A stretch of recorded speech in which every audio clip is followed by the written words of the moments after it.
এখন আছি আন্দামানের নীল আইল্যান্ডে। নেতাজি সুভাষচন্দ্র বসুর স্মরণে বর্তমানে এই দ্বীপের নাম শহীদ দ্বীপ।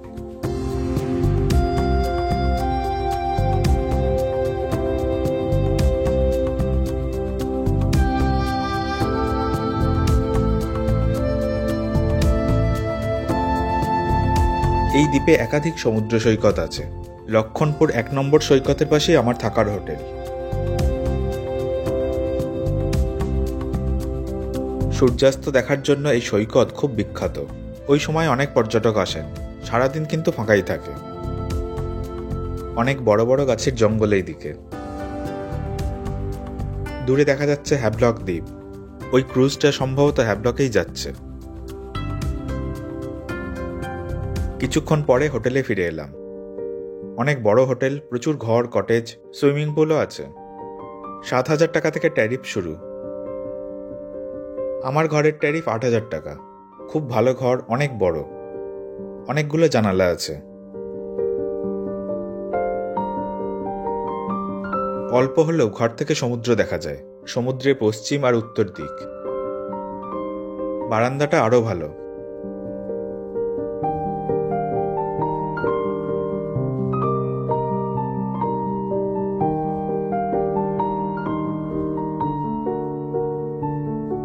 হোটেলের বাগানে হাঁটতে হাঁটতে ভিউ পয়েন্টের দিকে গেলাম। প্রচুর গাছপালার মাঝে অবসর কাটানোর জায়গা। এখানে বসেই সূর্যাস্ত দেখা যায়। নিচের সৈকতে না গেলেও চলে, তবে যে কোনো সময়ই এখানকার দৃশ্য সুন্দর হয়।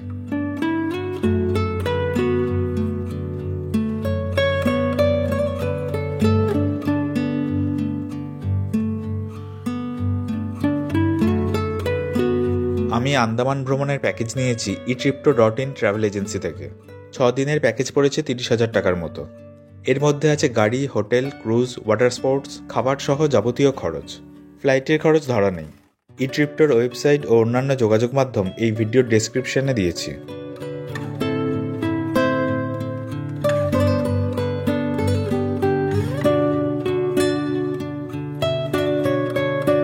এরপর গাড়িতে এলাম লক্ষণপুর ২ নম্বর সৈকতে। গাড়ি স্ট্যান্ড থেকে ১০ মিনিটের মতো হাঁটতে হবে।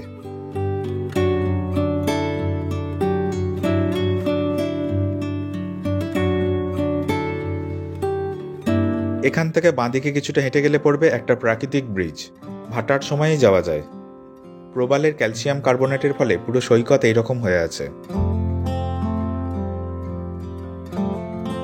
কিছুটা যাওয়ার পর দেখা গেল অনেকটা ব্রিজের মতো দেখতে হওয়ায় এখানকার মানুষরা মজা করে নাম দিয়েছেন হাওড়া ব্রিজ। খুব আহমারি দেখতে না লাগলেও কায়দা করে ফটো তুললে দারুণ ফটো হয়।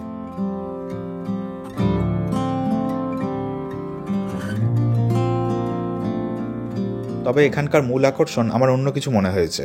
এখানকার জীববৈচিত্র্য। যেমন এইগুলো স্টারফিশ, অজস্র আছে। कोई भी एक टूट जाएगा, 2 महीने के अंदर रीग्रोइंग हो जाएगी, जैसे रिजल्ट तो होता है। अच्छा, अपने आप रिकवर हो जाता है? जी मैम, इसका आइज एंड ब्रेन नहीं होता है, ये एल्गी खा के जिंदा रहते हैं। बहुत सारी है। जितने सारे पैर दिख रहे सारे स्टार फिश है। গাইড অবশ্যই নেওয়া উচিত, তিনি ঠিকভাবে সব তথ্য জানাবেন।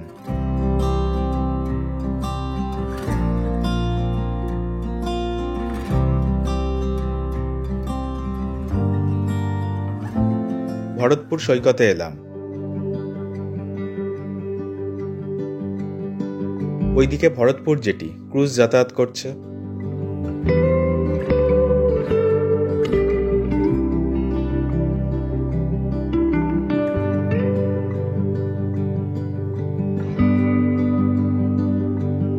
এখানে বেশ কিছু ওয়াটার স্পোর্টস আছে, যেমন glass boat, jet ski, scuba ইত্যাদি।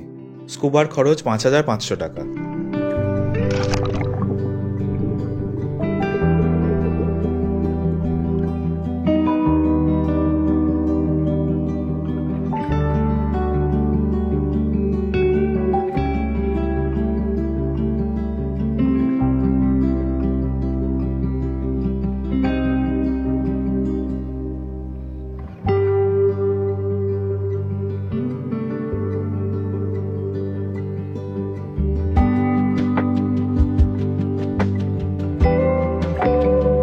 একটু নির্জনতার জন্য হাঁটতে হাঁটতে কিছুটা দূরে চলে এলাম।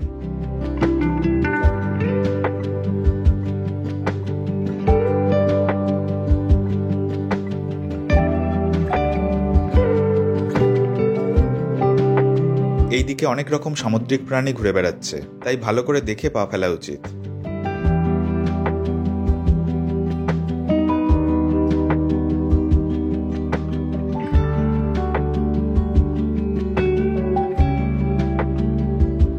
নীল আইল্যান্ড খুব ছোট, 13.7 বর্গ কিলোমিটার আয়তন।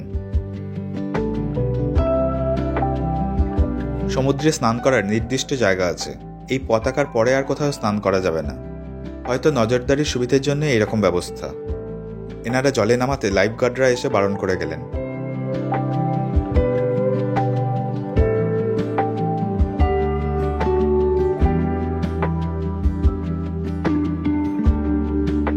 এই দিকটায় bathroom, changing room, locker, toilet ইত্যাদি আছে। 4:30 নাগাদ ফিরে এলাম হোটেলের কাছে সানসেট পয়েন্টে। এখান থেকে মাদিক বরাবর 10-15 মিনিট হাঁটতে হবে। যদিও সরাসরি সানসেট পয়েন্ট যাওয়ার গাড়ির রাস্তা আছে, তাও এখান থেকে হেঁটে গেলে এই সময়টা বেশি উপভোগ্য হয়।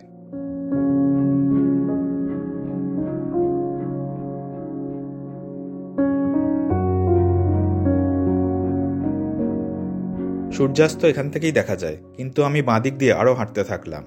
ওই দিকটা বেশি ভালো। সূর্যোদয় ভালো দেখা যায় সীতাপুর সৈকত থেকে।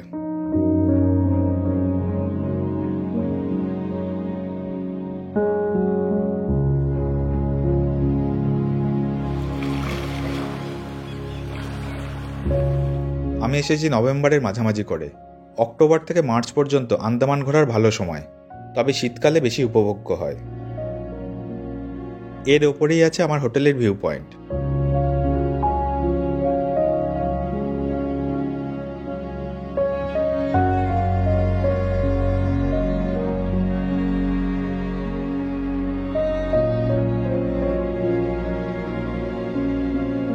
সূর্য ডুবে গেল, কিন্তু সৌন্দর্যের খেলা চলতেই থাকলো।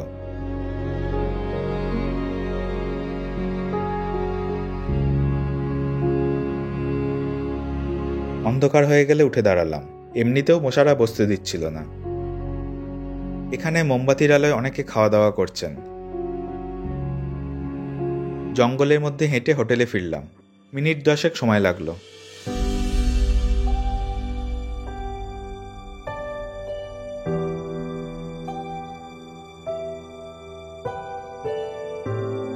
সন্ধ্যায় আবার ভিউ পয়েন্টে গেলাম।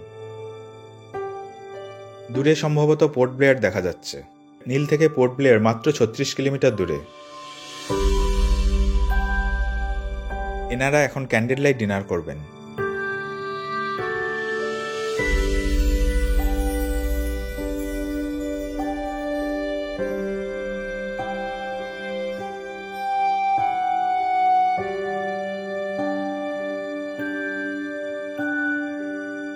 রাত্রের বুফেতে অনেক কিছু ছিল, স্বাদও ভালো।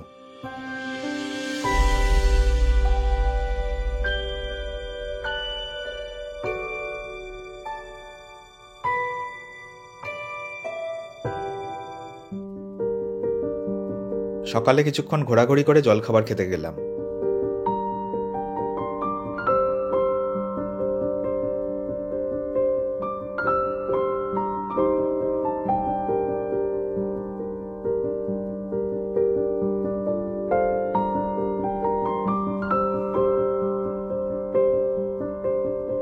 আজ পোর্ট ব্লেয়ারে ফিরে যাব।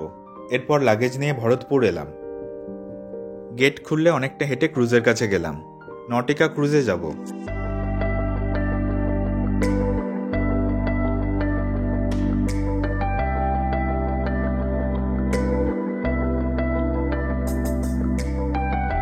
দেড় ঘন্টার উপর সময় লাগবে পোর্ট ব্লেয়ার পৌঁছাতে। সম্পূর্ণ পোর্ট ব্লেয়ারের গল্প আগেই বলেছি, লিংক এই ভিডিওর ডেসক্রিপশনে আছে। পোর্ট ব্লেয়ার থেকে তার পরের দিন কলকাতা ফিরে যাই।